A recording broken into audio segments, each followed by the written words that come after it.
ये तीर रूपी हमारे शब्द जैसे बाण से छोड़ा तीर वापस नहीं आ सकता, उसी तरह मुंह से निकला शब्द वापस नहीं आ सकता। हमारे मीठे बोले गए शब्द हमें प्यार दिला सकते हैं, उसी प्रकार हमारे कठोर वचन हमारे दुश्मन भी बना सकते हैं और आपको क्षति भी पहुंचा सकते हैं। कई बार तो हमारे शब्द किसी को इतना दुख दे देता है कि सामने वाला इंसान फिर हमारा दुश्मन ही बन जाता है और हमारी जान लेने तक को तैयार हो जाता है। उसके मन में हमारे बोले गए शब्द ही चलते रहते हैं और वो सोचता है उसने मुझे ऐसे बोला तो बोला कैसे, उसकी इतनी हिम्मत कैसे हुई, उसने मुझे भरी सभा में लज्जित किया है, अब वह नहीं बचेगा। फिर सामने वाला इंसान हमें नुकसान पहुंचाने का हर प्रयास करता है, इसमें हमारा ही नुकसान होता है। इसीलिए अपने मुंह पर काबू रखना चाहिए। आज मैं आपको एक ऐसी कहानी सुनाऊंगा जो आपको ये सिखाएगी कहां और किन स्थानों पर हमें चुप रहना चाहिए, जिनसे हमें कभी भी मुसीबत का सामना ना करना पड़े। एक नगर में एक युवक रहता था और वो युवक बहुत ज्यादा बोलता था। वह किसी न किसी विषय को लेकर एक दूसरे से कुछ न कुछ कहते ही रहता था। जब भी उस युवक को कहीं लोग इकट्ठे दिख जाते तो वह वहां पहुंचकर कभी यहाँ की कभी वहां की बातें करने लगता। कभी उनसे हंसने की बातें करता तो कभी उनसे मुश्किलों की बातें करता और उसे ये सब करने में बड़ा आनंद आता। चाहे उससे कोई पूछता या नहीं पूछता, परंतु फिर भी वह अपने तरफ से कुछ न कुछ सुझाव देता ही रहता। उसे इस बात की बिल्कुल भी फिक्र नहीं रहती कि लोगों को उसकी बातें अच्छी लग रही है या नहीं। उसे तो बस ज्यादा बोलने से मतलब रहता।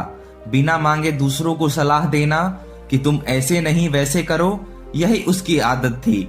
उसकी इसी आदत के चलते लोग उससे परेशान होकर दूर दूर भागने लगे। जब भी लोग उसे देखते तो कहते, अरे भाई चलो चलो, यहाँ से चलो, बकवासी आ रहा है। अगर एक भी क्षण यहाँ पर रुके तो वो अपनी बातों का पिटारा खोल देगा। वो किसी की कुछ भी नहीं सुनता, बस अपनी बकबक करते रहता है। उस युवक को देखकर कोई उसके मुंह पर तो नहीं कहता, पर पीठ पीछे लोग उसकी निंदा करते थे। लोग कहते थे, अजीब आदमी है, सिर्फ अपने कहने से मतलब रखता है, दूसरों की तो सुनना ही नहीं चाहता। और जब वह युवक कुछ भी किसी से कहता तो कोई भी उसकी बातों को गंभीरता से नहीं लेता था। अब तो उस युवक को भी लगने लगा था कि सब लोग उससे परेशान हैं। युवक सोचता है, लोग मेरे ज्यादा बोलने की आदत के कारण मुझसे बचते हैं, मेरी इसी आदत के चलते लोग मुझे पसंद नहीं करते। दोस्तों याद रखना, जब लोग आपसे बचने लगे तो समझ जाना आपकी कोई आदत है जो लोगों को पसंद नहीं आ रही है, जिसके कारण लोग आपसे बातें नहीं करना चाहते। और जब लोग आपसे बात नहीं करते तो ये बड़ी दुख की बात होती है, क्योंकि जब कोई हमसे नहीं बोलता है तो हम अकेले लगने लगते हैं। उस युवक के साथ भी कुछ ऐसा ही हो रहा था, क्योंकि लोग उसे देखकर उससे दूर दूर रहने लगे।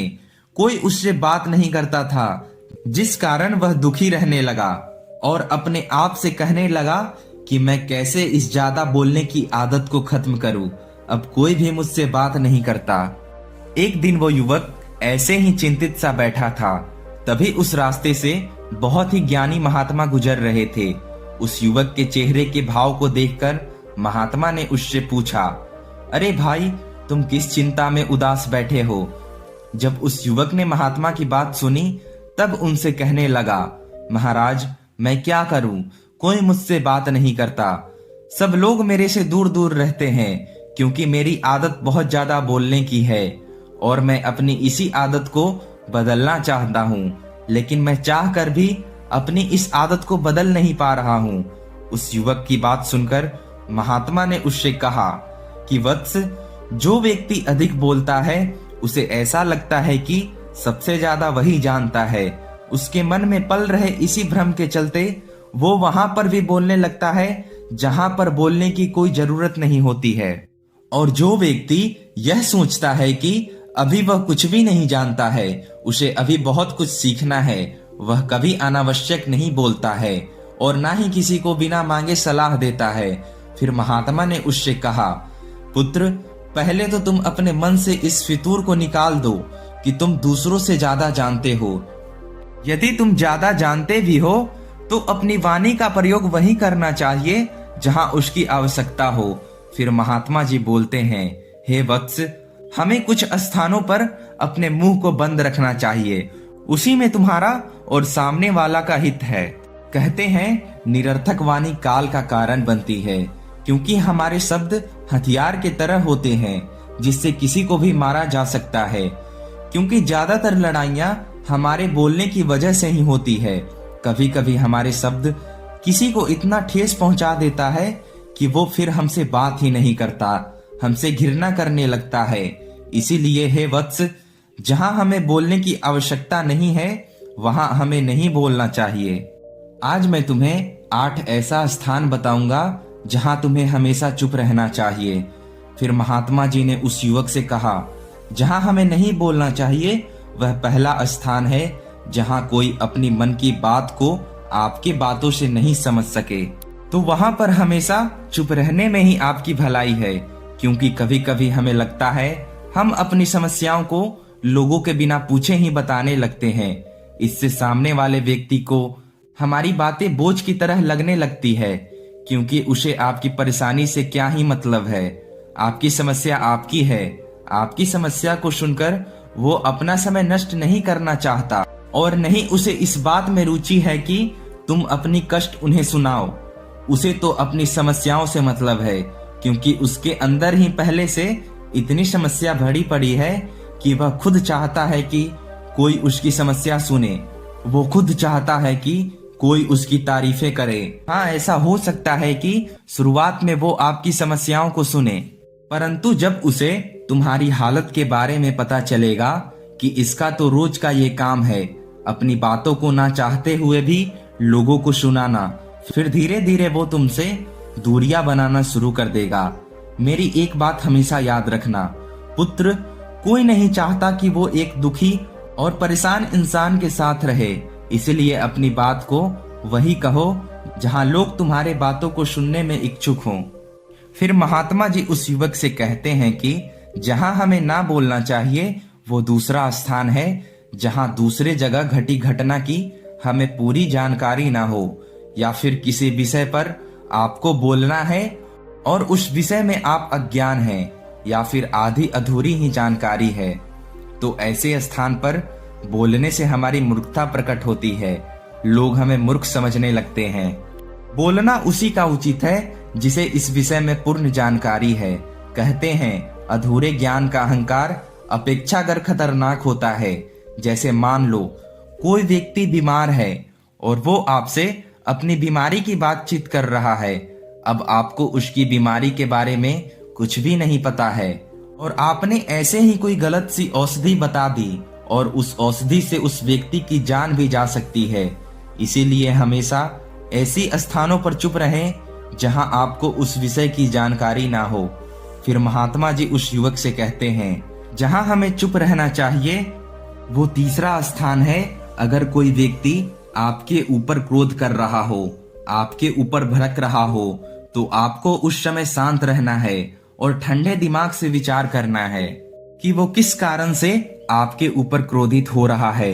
यदि वजह कोई ज्यादा बड़ी नहीं है तो चुप रहने में ही आपकी भलाई है। कहते हैं, कभी कभी लोग बिना कुछ कहे भी, बिना लड़े भी सामने वाले को प्रस्त कर देते हैं। आपके एक मौन के स्तर बल से वह धराशायी हो जाता है, क्योंकि उसके इतना सब कहने के बाद भी आप चुप रह रहे हो। और जब उसका गुस्सा शांत भी हो जाता है तब उसे अपने आप पर लज्जा आने लगती है और हो सकता है बाद में उसे अपनी गलती का एहसास हो जाए। एहसास होने पर वो आपसे क्षमा मांगने आ जाए, और मान लो वो आपसे क्षमा मांगने भी नहीं आता तो आप तो एक अच्छे इंसान हो, क्योंकि आपने कुछ गलत नहीं कहा। और अगर आप उसके सामने कुछ गलत कह देते तो आप में और उसमें क्या ही अंतर रह जाता। आप भी उसके तरह एक भद्र पुरुष कहलाते, क्योंकि क्रोध में मनुष्य हद से ज्यादा बोल जाता है। उसका अपनी वाणी पर संयम नहीं रहता कि वो क्या अपशब्द बोल गया, और बाद में उसे होश आता है तो उसे अपने बात का पछतावा होता है। और कहते हैं कि जुबान से निकली हुई शब्द और बाण से तीर कभी वापस नहीं लिया जा सकता। इसीलिए जब कोई आप पर क्रोध करे तो आपको उस समय शांत रहना चाहिए, क्योंकि क्रोध मनुष्य का सबसे बड़ा शत्रु है। और दूसरी बात, यदि वह मूर्ख है तब वो आपके चुप रहने को कमजोरी भी समझ सकता है। लेकिन विद्वान लोग कहते हैं, क्षमाशील मनुष्य में एक ही दोष होता है। क्षमाशील मनुष्य को लोग असमर्थ समझ लेते हैं, किंतु क्षमाशील मनुष्य को ये दोष नहीं मानना चाहिए, क्योंकि क्षमा बहुत बड़ा बल है। क्षमा से लोग शत्रु को भी वश में कर लेते हैं। फिर महात्मा जी उस व्यक्ति से कहते हैं कि जहां हमें चुप रहना चाहिए वह चौथा स्थान है, जहां कोई व्यक्ति आपके सामने किसी और इंसान की बुराई कर रहा हो तो आपको उस समय उसकी बातों को अनसुनी करनी है। कभी भी उसकी बातों में सम्मिलित नहीं होना है।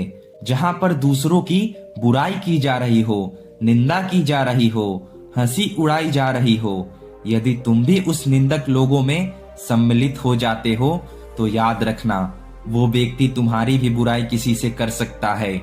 क्योंकि जो व्यक्ति किसी और की बुराई तुमसे करता है तो वह तुम्हारी बुराई भी अवश्य करेगा।